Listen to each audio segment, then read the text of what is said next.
ខ្ញុំបានធ្វើការលើគម្រោងនេះអស់រយៈពេលកន្លះខែហើយកម្រៃជើងសារ100,000ហើយអ្វីបានជាវាបញ្ចប់ដោយការរបស់អ្នកចាប់ផ្ដើមថ្មីថ្មោងដែលមិនដឹងពីរបៀបបង្កើតចាងធានយូតើអ្នកកំពុងស្រែកអំពីអ្វីអ្នកទាំងពីរបានធ្វើការលើគម្រោងនេះជាមួយគ្នាអ្នកទាំងពីរគ្មានភាពខុសគ្នាទេធ្លាប់ធ្វើការជាមួយគ្នាទេខ្ញុំខ្លាចថាវ៉ាងឡៃមិនបានធ្វើអ្វីក្រៅពីចាក់ទឹកឲ្យខ្ញុំទេគាត់មិនដែលធ្វើការងារពិតប្រាកដណាមួយទេ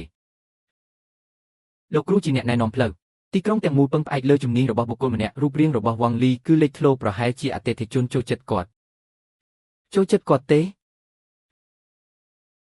លីស៊ឺម៉ាប្រាប់ខ្ញុំដោយស្មោះត្រង់ទៅបើគ្មានផែនការរយៈពេលកន្លះខែរបស់ខ្ញុំទេអតិថិជននឹងមិនចុះហត្ថលេខាទេនិយាយឲ្យត្រង់ទៅវ៉ាងឡៃមានទំនាក់ទំនងនៅពីក្រោយគាត់កុំឆោតល្ងងហើយគិតថាអ្នកជាមនុស្សតែម្នាក់គត់ដែលអាចរកកម្រៃជើងសារបាន100,000បើគ្មានអ្នកគាំទ្រទេវាពិបាកសម្រាប់អ្នកក្នុងការឡើងឋានៈមិនថាអ្នកព្យាយាមយ៉ាងណាក៏ដោយតើអ្នកមិនយល់ទេដូច្នេះក្រុមហ៊ុនកំពុងទាញយកប្រយោជន៍ពីខ្ញុំក្រុមហ៊ុនមានដំណើរការមិនល្អនាពេលថ្មីនេះជំនាញពេញម៉ោងត្រូវបានលុបចោលជាបណ្ដោះអាសន្នកម្រៃជើងសារ100,000ត្រូវបានផ្ដល់ឲ្យវ៉ាងលីហើយនេះជាការសម្រេចចិត្តចុងក្រោយអ្នកមិនចាំបាច់ឆ្លោះជាមួយខ្ញុំទេលីជានេះជា100,000យន់មិនមែនជាចំនួនតិចទេអ្នកលំអៀងនិងអយុត្តិធម៌ការគ្រប់គ្រងបែបនេះពិបាកនឹងបញ្ចុះបញ្ចូលណាស់ចាងធានយូតើអ្នកជាអ្វីតើអ្នកហ៊ានបង្រៀនខ្ញុំមេរៀនដោយរបៀបណាអ្នកគួរតែចាត់វិធានការដើម្បីលាលែងពីតំណែងអនុញ្ញាតឲ្យខ្ញុំចាត់វិធានការដើម្បីលាលែងពីតំណែងស្រមៃទៅខ្ញុំបានធ្វើការនៅក្នុងក្រុមហ៊ុនអស់រយៈពេល5ឆ្នាំមកហើយចង់លាលែងពីតំណែងទេប្រសិនបើអ្នកមិនលាលែងទេខ្ញុំនឹងរៀបចំប្រាក់ខែ6ខែសម្រាប់អ្នកខ្ញុំនឹងតស៊ូជាមួយអ្នករហូតដល់ទីបញ្ចប់ទោះបីជាខ្ញុំខាត់បង1 សេនក៏ដោយបងយូមានរឿងអ្វីជាមួយប្អូនហេតុអ្វីបានជាបងខឹងយ៉ាងនេះគ្មានអ្វីទេលោកគ្រូប្អូនមានរឿងអ្វីក្នុងចិត្តហេតុអ្វីបានជាបងវិចខ្ចប់របស់របរតើប្អូននឹងឈប់ធ្វើការមែនទេគេនិយាយថាអ្នកមានទំនាក់ទំនងជាច្រើននៅក្នុងពិភពខាងក្រៅហើយអ្នកអាចពឹងផ្អែកលើទំនាក់ទំនងរបស់អ្នកដើម្បីធ្វើកិច្ចការផ្សេងតើអ្នកចង់មានន័យយ៉ាងណាអ្នកដឹងពីមូលហេតុហើយសូមអ្នករាល់គ្នាយកចិត្តទុកដាក់អ្នកចំណូលថ្មីនេះមានទំនាក់ទំនងយ៉ាងជ្រាលជ្រៅគាត់អាចទទួលបានការបញ្ជាទិញភាពជាដៃគូយ៉ាងងាយស្រួលនៅពេលអនាគតមនុស្សគ្រប់គ្នាគួរតែព្យាយាមជៀសវាងការធ្វើការជាមួយដៃគូបើមិនដូច្នោះទេលទ្ធផលនៃការខិតខំប្រឹងប្រែងនឹងក្លាយជាកិត្តិយសរបស់អ្នកដទៃនៅទីបំផុតចាងធានយូកុំផ្សព្វផ្សាយពាក្យចាមអារ៉ាមអីពាក្យចាមអារ៉ាមទុកលុយ100,000យន់នៅក្នុងកាតរបស់អ្នកឲ្យបានល្អព្រោះលុយនេះមិនមែនជារបស់អ្នកទេខ្ញុំមិនដែលឲ្យអ្នកធ្វើជាសមិទ្ធក្នុងដៃរបស់ខ្ញុំឡើយចាងធានយូតើអ្នកនឹងទៅណាខ្ញុំសូមច្បាប់ឈប់សម្រាកវាជាសកម្មភាពផ្ទាល់ខ្លួនរបស់ខ្ញុំមិនត្រូវការឲ្យអ្នកណាជ្រៀតជ្រែកទេសួស្ដីឡាវលីជួយខ្ញុំរកអ្នកណាម្នាក់ផងតើវ៉ាងលីថ្មីនៅក្នុងនាយកដ្ឋានរបស់យើងជានរណាតើគាត់ជានរណាខ្ញុំមានដំបូន្មានមួយកុំងាយនឹងញុះញង់គាត់អីឈប់និយាយទៅគាត់គឺជាអ្នកគ្រប់គ្រងថ្មីនៃនាយកដ្ឋានរបស់អ្នកក្មួយប្រុសរបស់វ៉ាងស៊ីវជុនគ្មានអ្វីចម្លែកទេដែលគាត់ពាក់ស្បែកជើងឲ្យខ្ញុំរាល់ថ្ងៃនៅពេលគាត់ចូលកាន់តំណែងគាត់បានបង្ខំខ្ញុំឲ្យលាលែងពីតំណែងវាបង្ហាញថាគាត់កំពុងរងចាំខ្ញុំនៅទីនេះបន្ទាប់ពីរយៈពេលយូរវាបានបង្ហាញថាពូនិងក្មួយប្រុសរបស់អ្នកបានសហការជាមួយខ្ញុំដើម្បីរៀបចំខ្ញុំអ្នកចាត់ការវ៉ងតើអ្នកនិយាយអ្វីឆេនយាកុំភ័យអីវាគ្រាន់តែជាការទំនាក់ទំនងដែលមានគោលបំណងប៉ុណ្ណោះក្រុមហ៊ុននេះកំពុងស្ថិតនៅក្រោមសម្ពាធនាពេលថ្មីនេះយើងតែងតែទទួលស្គាល់សមត្ថភាពការងាររបស់អ្នកដូច្នេះខ្ញុំចង់សួរថាតើអ្នកមានឆន្ទៈក្នុងការដាក់ពាក្យស្នើសុំច្បាប់ឈប់សម្រាកដែរឬទេ70នៃការបញ្ជាទិញត្រូវបានធ្វើឡើងដោយខ្ញុំតើអ្នកពិតជាចង់បណ្ដេញខ្ញុំចេញមែនទេយ៉ាន់យូប្រាក់ខែរបស់អ្នកខ្ពស់ពេកដែលបានបង្កើនបន្ទុកប្រតិបត្តិការរបស់ក្រុមហ៊ុនយ៉ាងធ្ងន់ធ្ងរទោះបីជាបុគ្គលិកចាស់ពឹងផ្អែកលើខ្លួនឯងខ្លាំងក៏ដោយការចំណាយក៏ខ្ពស់ដែរគម្រោងឃាតកម្មមួយរោងចក្រនេះបានក្លាយជាបាតុក្រិតនៅក្នុងក្រសែភ្នែករបស់គាត់ខ្ញុំអាចត្រូវបានជំនួសដោយកម្លាំងពលកម្មថោកនៅពេលណាក៏បានយល់ព្រមអ្នកអាចលាលែងពីតំណែងបានយោងតាមច្បាប់ការងារអ្នកអាចចាក់ចេញពីក្រុមហ៊ុនហើយសងប្រាក់វិញឲ្យខ្ញុំធានយូខ្ញុំបាននិយាយថាក្រុមហ៊ុនកំពុងជួបបញ្ហាយើងគួរតែគិតគូរពីគ្នាទៅវិញទៅមកអ្នកដូចផ្ដាំចិត្តលាលែងពីតំណែងហើយយើងអាចចុះសម្រុងគ្នាបានល្អវាជារឿងធម្មជាតិសម្រាប់ខ្ញុំក្នុងការទទួលយករង្វាន់សម្រាប់ការងាររបស់ខ្ញុំវាមិនអាចទៅរួចទេសម្រាប់ខ្ញុំក្នុងការបោះបង់សិទ្ធិរបស់ខ្ញុំដោយគ្មានហេតុផល4,000យន់ក្រុមហ៊ុននឹងផ្ដល់សំណងដល់អ្នកយ៉ាងច្រើន4,000យន់ចុះហត្ថលេខាលើវាខ្ញុំបានធ្វើការអស់រយៈពេល4ឆ្នាំមកហើយខ្ញុំគួរតែទទួលបានប្រាក់ខែ4ខែសរុបទាំងអស់គឺ40,000យន់40,000យន់តើអ្នកកំពុងលេងសើចខ្ញុំមែនទេ10,000មិនអាចលើសពីនេះទេ40,000 20,000នេះជាចំណុចសំខាន់ក្រុមហ៊ុននឹងមិនអាចបង្កើនចំនួនទឹកប្រាក់នេះម្ដងទៀតបានទេកុំគ្រាន់តែផឹក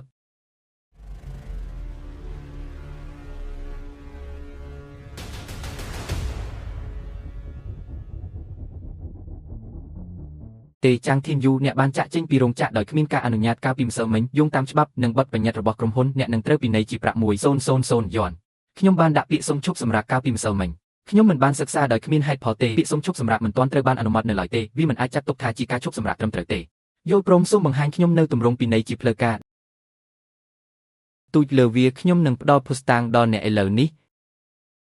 តើអ្នកណាជាអ្នកទទួលខុសត្រូវលើក្រុមហ៊ុនចាងធានយូខ្ញុំគ្រាន់តែនិយាយលេងទេខ្ញុំមិនដាក់ទោសអ្នកទេរឿងកំ pl ែងមិនអាចប្រើដើម្បីកំណត់ច្បាប់ការងារតាមអំពើចិត្តបានទេច្បាប់ការងារចែងថាក្រុមហ៊ុនមិនមានសិទ្ធិពិន័យបុគ្គលិកជាលក្ខណៈឯកជនទេអ្នកនឹងត្រូវពិន័យជាប្រាក់1000 យន់ដោយសារតែអ្នកមិនបានដាក់ពាក្យសុំឈប់សម្រាកប្រាក់ខែមូលដ្ឋានរបស់ខ្ញុំមានត្រឹមតែ5000 យន់ប៉ុណ្ណោះតើការពិន័យបែបនេះសមហេតុផលទេយើងបានទទួលរបាយការណ៍ពីបុគ្គលិក10នាក់មានការរំលោភលើបញ្ហាប្រាក់ខែរបស់ក្រុមហ៊ុនយើងបានមកផ្ទៀងផ្ទាត់វាខ្ញុំបានដាក់របាយការណ៍កាលពីម្សិលមិញខ្ញុំចង់បន្ថែមរឿងមួយទៀតក្រុមហ៊ុនបានពិន័យបុគ្គលិកដោយខុសច្បាប់ចំពោះការមិនសមហេតុផលនេះជាភស្តុតាងយល់ច្រឡំហើយលោកនាយកនេះពិតជាការយល់ច្រឡំមែនខ្ញុំគ្រាន់តែនិយាយលេងទេខ្ញុំនឹងមិនកាត់ប្រាក់នោះទេដោយគ្មានហេតុផលអ្នកបានពិន័យដោយផ្ទាល់ចំនួន1000 យន់តើប្រាក់ចំណូលថេរប្រចាំខែរបស់បុគ្គលិកនេះជាអ្វីខែមុនប្រាក់ខែជាក់ស្ដែងគឺ500 យន់នេះជាបញ្ហាប្រាក់ខែដែលខ្ញុំបានរាយការណ៍សូមតាក់ទងអ្នកទទួលបន្ទុកក្រុមហ៊ុនរបស់អ្នកជាបន្ទាន់ហើយតាក់ទងភ្លាមសូមអរគុណលោកអ្នកដឹកនាំ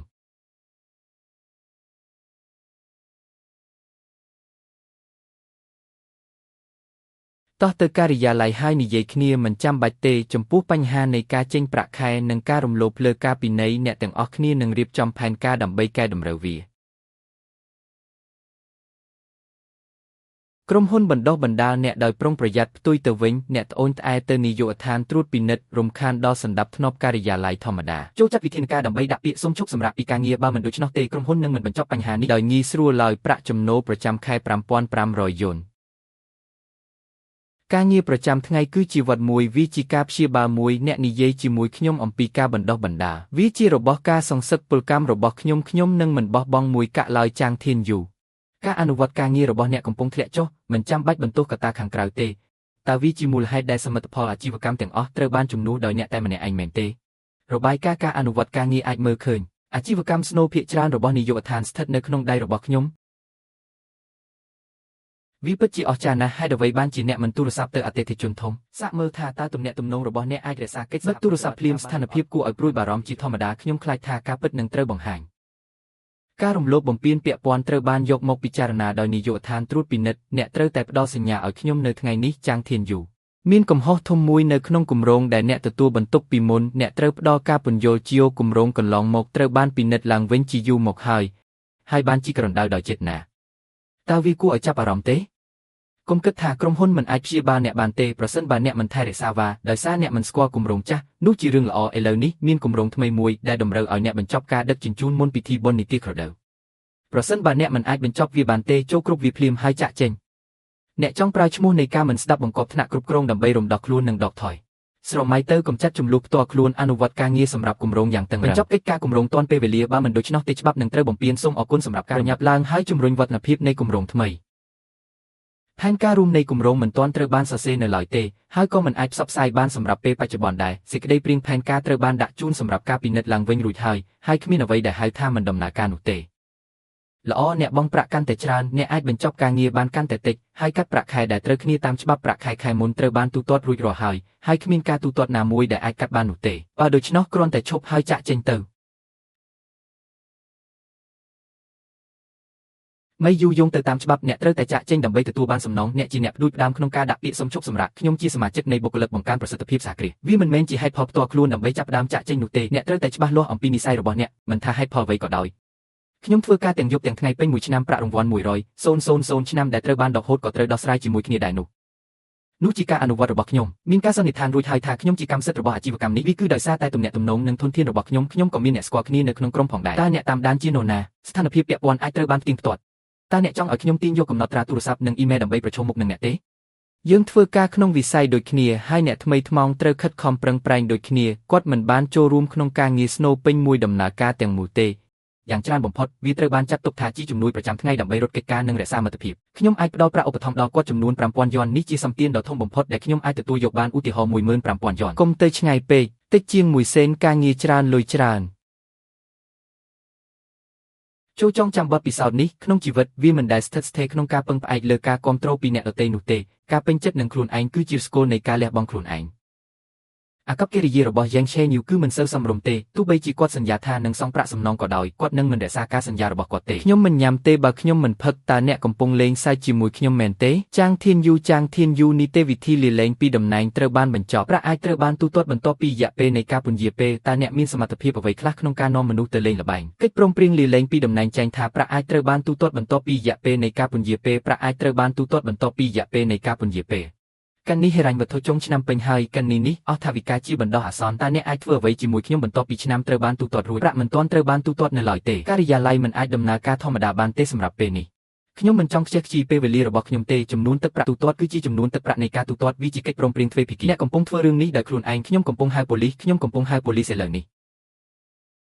វាត្រូវបានសរសេរយ៉ាងច្បាស់ជាពណ៌ខ្មៅនិងសហគ្រាសគួរតែគោរពតាមកិច្ចព្រមព្រៀងតាមកិច្ចសន្យាមិនចាំបាច់ចំណាយធម្មពលលើវិវាទទូទាត់ប្រាក់នោះទេនៅចំពោះមុខការប្រព្រឹត្តមិនយុត្តិធម៌ក្រុមហ៊ុនដែលគៀបសង្កត់បុគ្គលិកតាមអំពើចិត្តគួរតែរក្សាសិទ្ធិផ្ទាល់ខ្លួនរបស់ពួកគេដោយសមហេតុផលមិនចាំបាច់ដកថយទេសួស្ដីលោកវ៉ាមែនហើយខ្ញុំបានលាលែងពីតំណែងរួចហើយលាលែងពីតំណែងមែនទេប៉ុន្តែអ្នកបានចុះហត្ថលេខាលើកិច្ចសន្យារួចហើយតាមពិតទៅវ៉ងឈៀវយិនបានប្រើប្រាស់ទំនាក់ទំនងនៅក្នុងឧស្សាហកម្មនេះដើម្បីផ្សព្វផ្សាយព័ត៌មានថាខ្ញុំបានយកអតិថិជនទៅជាមួយដើម្បីបានប្រាក់ខែខ្ពស់មនុស្សទាំងនេះពិតជាអស់សង្ឃឹមក្នុងការកាត់ផ្តាច់ច្រកចូលខាងក្រោយឥឡូវនេះយើងអាចត្រឡប់ប៉ុន្តែអ្នកបានចុះហត្ថលេខាលើកិច្ចសន្យារួចហើយតាមពិតទៅវ៉ងឈៀវយិនបានប្រើប្រាស់ទំនាក់ទំនងនៅក្នុងឧស្សាហកម្មនេះដើម្បីផ្សព្វផ្សាយព័ត៌មានថាខ្ញុំបានយកអតិថិជនទៅជាមួយដើម្បីបានប្រាក់ខែខ្ពស់ទៅរីកាវាវិញនៅថ្ងៃស្អែកនេះមិនមែនជាឈៀវហ្គែនរបស់យើងទេអ្នកអាចរកការងារធ្វើនៅគ្រប់ទីកន្លែងនៅទីបញ្ចប់អ្នកអាចត្រឡប់មកទីនេះវិញបានតែជាមួយនឹងកន្ទុយប៉ុណ្ណោះ